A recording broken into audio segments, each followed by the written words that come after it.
we gon' get us something when we do things, yeah. No, we ain't stopping. To the Bluroom. Thank you. I'm so excited to be here. Thank you. So it's your first time here, so we want to start with the story, your background, so the fans, the people, I get to know you. All right. So again, LaWanda Deshazer. I grew up on 14th and Popular. So North Side, yeah.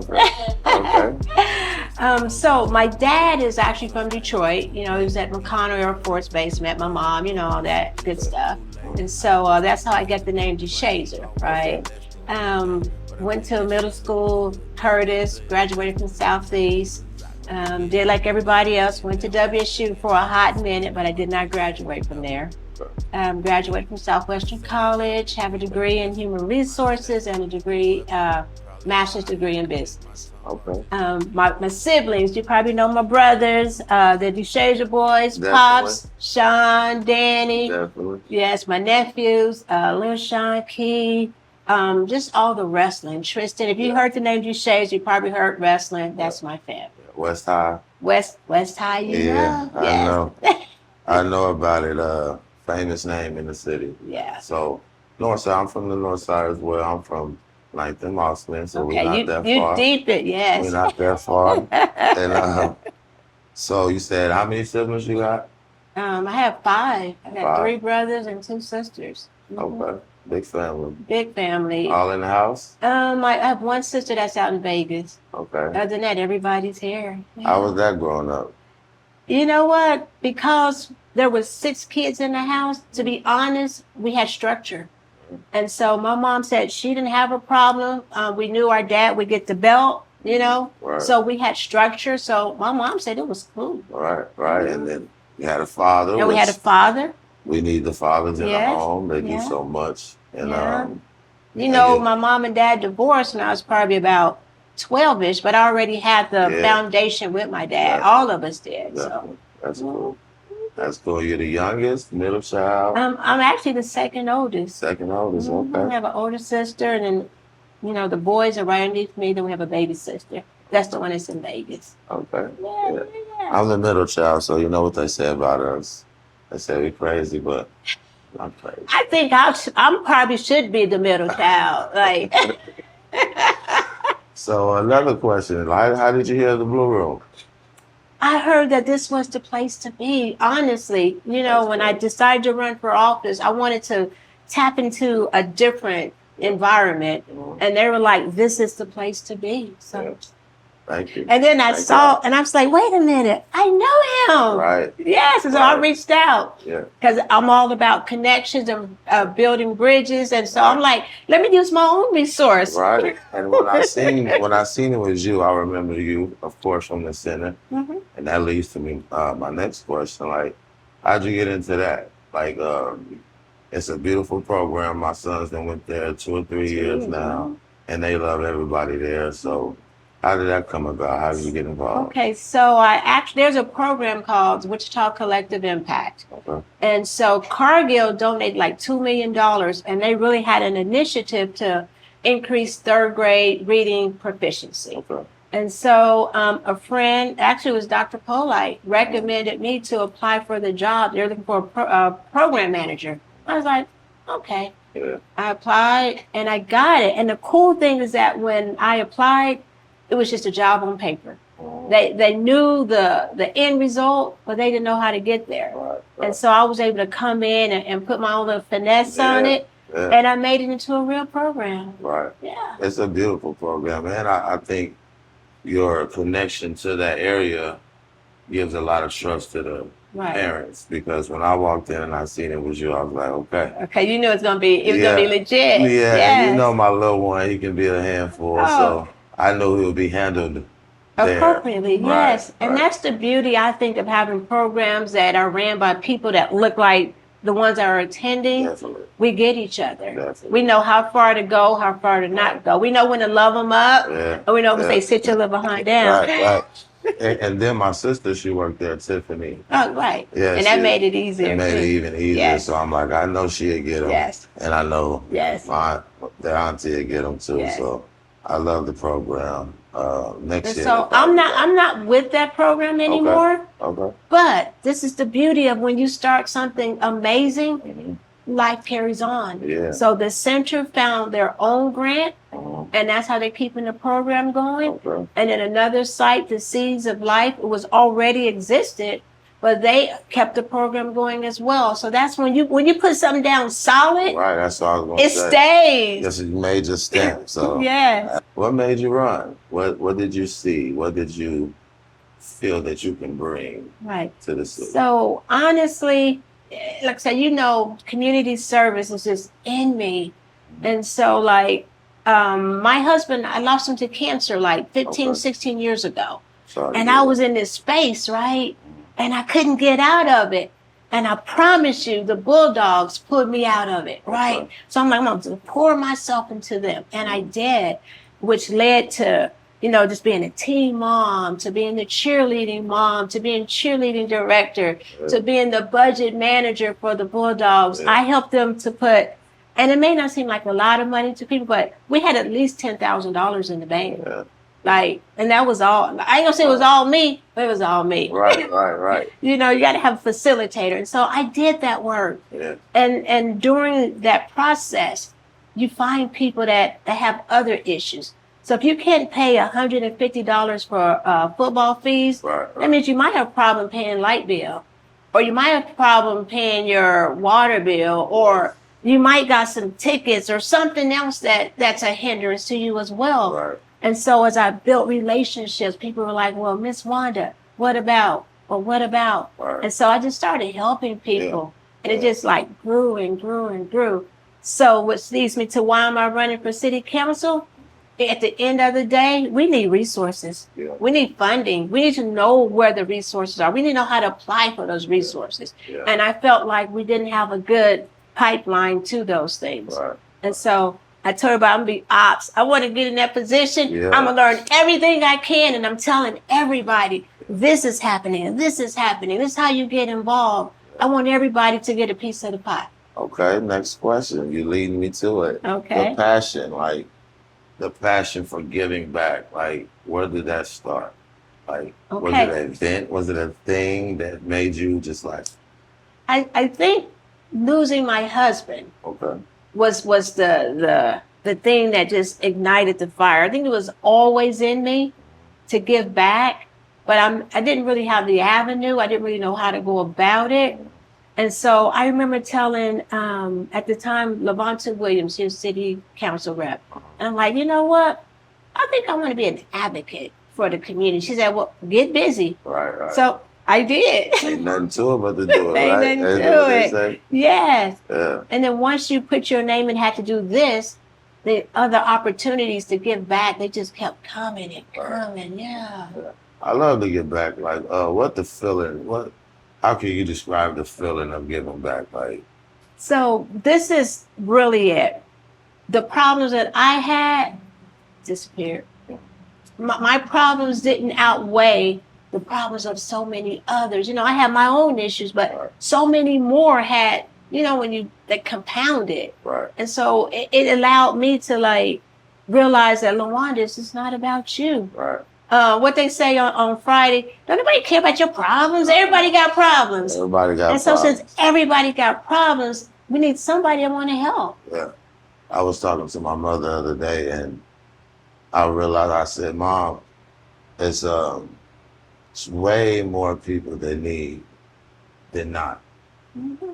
And so giving back it's here to stay, because how the world is and everything's only getting more expensive. So just knowing that number, it's like, yeah, let's hit the ground running. Let's hit the ground. Yeah. And so I'm hoping that because I've made these networks, it inspires other people to hit the ground running. Definitely. And it has. There are people that I've helped before that are now helping others. Right. And that's the goal. That's the goal. That's the goal. Because no one person can do it all. Oh, not at all. Okay, what changes do you feel that you can bring to it? Okay, number one is we have to communicate better. Like I said, the city has all these resources, but if nobody ever knows about them, Right. it doesn't do any Right. good for those that need them. That's true. And so that's why I said I want to make sure that I tell everybody everything. And not only that, I want to get people at the table that can tell the story as well. Right. So like each district has an advisory board. I want to make sure people on my advisory board, I think I can put about 11 people. Look, I'm talking into existence. I'm going to put about 11 of them on the board. And I want them to come from different segments. And so they can go back to their own community, their own, you know, and say, okay, this is what's going on, or this is what's going on, or this is what's coming up. And so making sure that I have other people at the table. Right. So we all can do the work. Right. Right. Right. Mm-hmm. I mean, like you said, one person can't do it. Can't so, do it all. And then it's big that you talked about information, like knowledge. There's a lot of things that do go on in the city that I find out when it's over.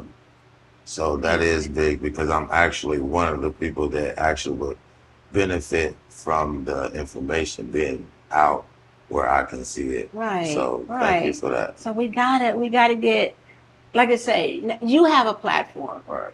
You might want to be on the DAB or who Right. knows? Yeah, and anything. you know, and you can let people know what's going on. Yeah. So it's gonna take all of us, and so that's why I want people to know that when I win, we all win because Right. we're all gonna benefit. Right. And I also like to say this: I already have a resume. I'm good. Right. I could just fade in the background right now, Yeah. and I'm good. But that's not what I want to do. I want to make sure everybody else is good. Yeah. Yeah. The passion. Again, it's the passion. We need people that care. Mm-hmm. And because some people do just, they like the look. We can't act like that's not there. Some Right. people just like that.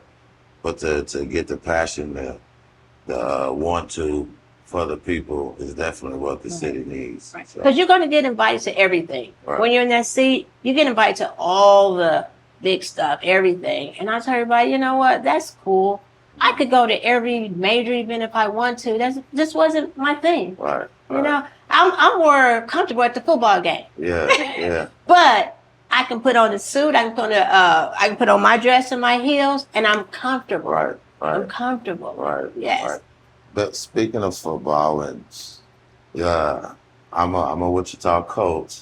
Yeah. So do we gotta be beefing right now? or No, as a matter of fact, we need to be allies right Okay, now. there Let me we tell go. you why.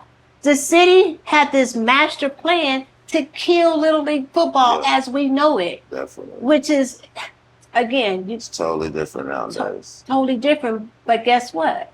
So they wanted to, you know, make people go to their team from a feeder from their high school. Didn't work. Didn't work. Yeah. So now they reverted back to, okay, each team gets to keep their identity and they pay their $55, but for now. And so that's why we still got to be allies to say, when you make these little league teams, you take community out, we defeat the whole purpose. Definitely. Because Yeah. we did this to save our boys Yeah, and save save our me. girls. It saved me going to Grove Park every day. I had something to do. Yeah. And it was close Right. to where I was at. Close to where you live. You had coaches that cared. Right. I don't know who your coach was, but I know Curtis. Curtis Whitten. Yeah. That's my guy. Hightower. Oh yeah, Fred Hightower. Fred, Yes, and they were like the real deal. So they instilled not just football, they instilled in you life skills because I know them, and they wanted you to be better. Yeah. And like with the Bulldogs, when my son played, they wore their jerseys to school on Fridays. You couldn't tell them Yeah, nothing. definitely. You know? Definitely. So just putting that confidence Yeah. in black boys that are going to be our black men, Right. it's important. Right. And so when we take community out, we lose it. So I'm going to fight to keep community involved. Now I know the sport has to evolve. I'm all good with middle school football to get them ready for high school. But when they're still our babies, they need community. A lot of times today, people put too much pressure on the kids to be this athlete when they're students first, a student athlete first. Right. So I think sometimes we take some of the fun out for the kids because now it's a job for them. The trainers, they got all this, and that's okay, and that's good. But we gotta allow children to still be children. Right. And And that's why I think Little League in order to survive, we need new blood. We need some more coaches. And I'm not going to say young because, you know, I'm going against some younger candidates. Right, and right. to me, that doesn't mean more experience. Right, right. But I do believe young in the right circumstance matters. You got boys out there and they need to see what a young man looks like. Right. They need to see you. Right. They need to see that. And so I'm good with that. But when you're talking about experience now, you're talking about running city council, I think you got to have something to back you up. Right. Yeah. Other than passion. Right. I got the passion, but I also have the experience. So I just, again, thank you for allowing me to come on your show. And I really want to encourage the 18-year-olds, the 25-year-olds, the 30-year-olds to vote. A lot of times that demographic says my vote doesn't count. I was looking at some of the races that were lost by 50 votes or 100 votes. And if everybody would have voted, it would make a difference. I want people to vote this time around. Like, I'm homegrown. So what do you say to the young person that's listening, even the older person that listen, that don't believe in voting, Okay. that my vote don't Right. count anyway? So I bet you have a lot of men that watch your program.